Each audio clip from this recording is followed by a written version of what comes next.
Welcome to Learn and Success, your go-to channel for learning real English for real situations. In today's episode, we're stepping into the workplace to learn how to ask for favors at the office, politely and professionally. Whether you're asking for help, making a request, or offering assistance, we'll teach you the right words, tone, and expressions to use in English, all in a natural and confident way. Let's build your workplace English fluency only on Learn and Success. We're not just, skimming the surface today. We're going deep into some sources about something we all face, communication hurdles, specifically asking for favors, and maybe even trickier, how to politely interrupt someone when they're obviously busy. Our main source is this really interesting dialogue from English Podcast Zone. Now, it's framed as English learning, but honestly, it nails those subtle, sometimes awkward office interactions perfectly. It features Rachel, a new employee just trying to figure things out, literally find her way around. So, our mission today, let's pull out the useful language from this scenario. Understand the nuances, how to use these phrases, basically turn those potentially awkward moments into smooth conversations. We want to help you figure out how to get help when everyone seems about to do something else. Sound familiar? Okay, so picture this. Rachel, she's new, steps into the office. First problem, needs the bathroom. Simple, right? But, everyone she approaches seems totally swamped, head down, rushing, about to go into a meeting. It's just so relatable, isn't it? We've all been there. You need something small, quick info, and it feels like you're invisible. Absolutely. And Rachel's situation, it really highlights something universal. Asking for favors, especially when you're new, it's not just about the task. It's this whole social dance, Balancing your need against someone else's time, their focus. It happens everywhere, not just at work. That's a really good point. And it makes you think, what is a favor, really? Yeah.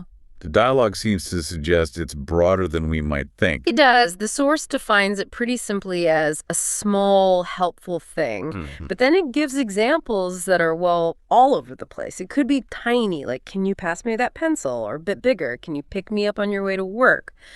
And it even stretches to lending money to your friend, which, let's be honest, that's often not a small favor. Right. So it covers a whole spectrum. Little things, big things. It's basically any act of assistance that has that social element attached. Okay, so let's unpack some specific language from Rachel's predicament.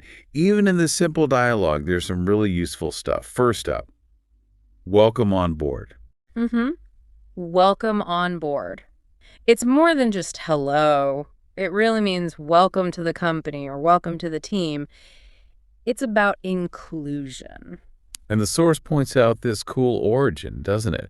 Literally from getting on a ship or a plane. Exactly. That idea of joining the crew, embarking together, it translates surprisingly well to the office environment. Yeah. And the examples show how practical it is. Like, welcome on board, Sarah, if you have any questions. Right. Or using it for bringing someone onto a project. We need to get our new assistant on board, or we decided to bring Melissa on board. It signals integration, not just arrival. Okay, so moving on.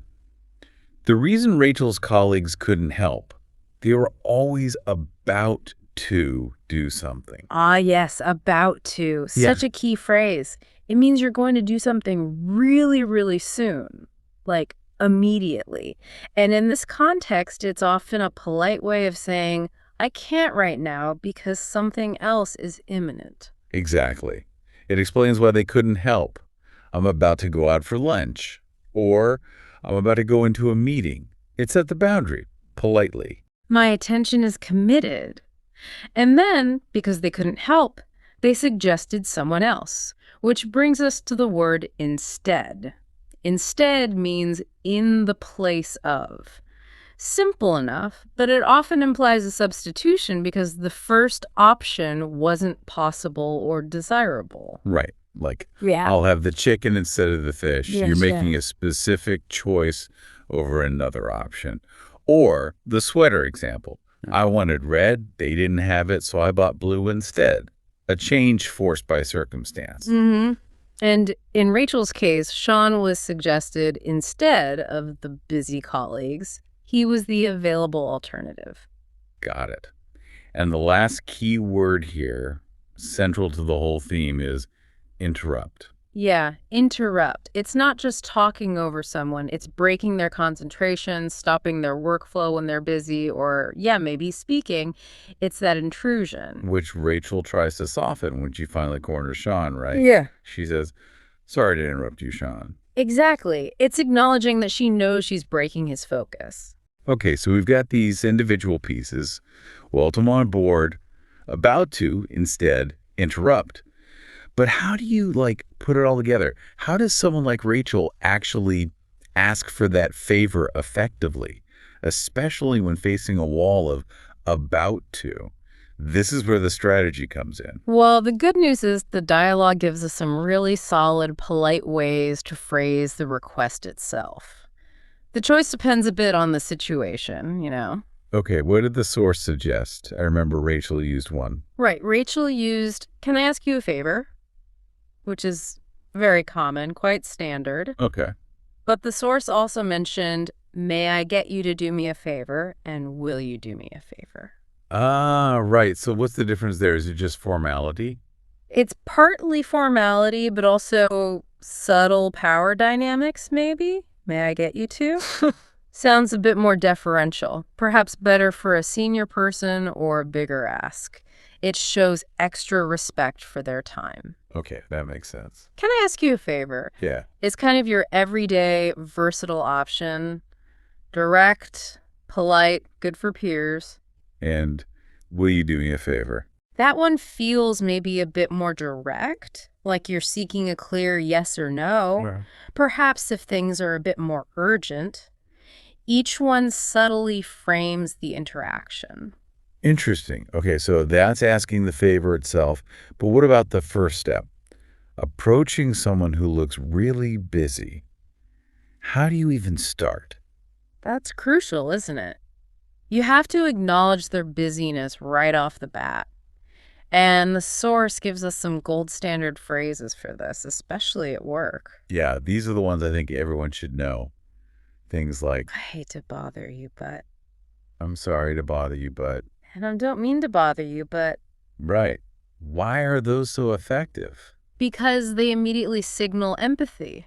You're saying, "I see you're focused, I value your time, but I still need a moment." It kind of disarms potential annoyance. You're validating their situation before you even make your request. It softens the whole interruption. And you can combine them, right? Like the source suggested. Absolutely. "I hate to bother you, but can you do me a favor?" It layers the politeness, acknowledges the bother, then politely frames the request. It's such a common scenario. Everyone's always about to do something important, it seems. Trying to get that quick signature or piece of info can feel like navigating a minefield sometimes. So, okay, pulling this all together, what does this mean for you listening right now in your own life? Well, zooming out, these aren't just, random phrases. Understanding them, knowing when to use which one, it genuinely makes your interaction smoother. Whether you're the new person like Rachel, you've been there ages, or even outside work, just dealing with friends or family. Being able to ask for things clearly, politely, interrupting respectfully, it just makes you more effective. You get what you need, directions, help, whatever, and you maintain good relationships. It builds rapport. Exactly. It's not about memorizing lines for a test. It's about having the right tools to navigate social dynamics gracefully. You come across as considerate, clear, even when you're asking for something. Okay, so let's quickly recap this deep dive. We talked about what a favor really covers quite a lot. We unpacked key vocabulary, welcome on board, about to, instead, and interrupt.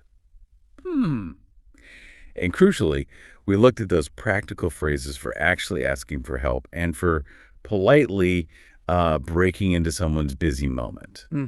And that leaves us with something to think about, perhaps.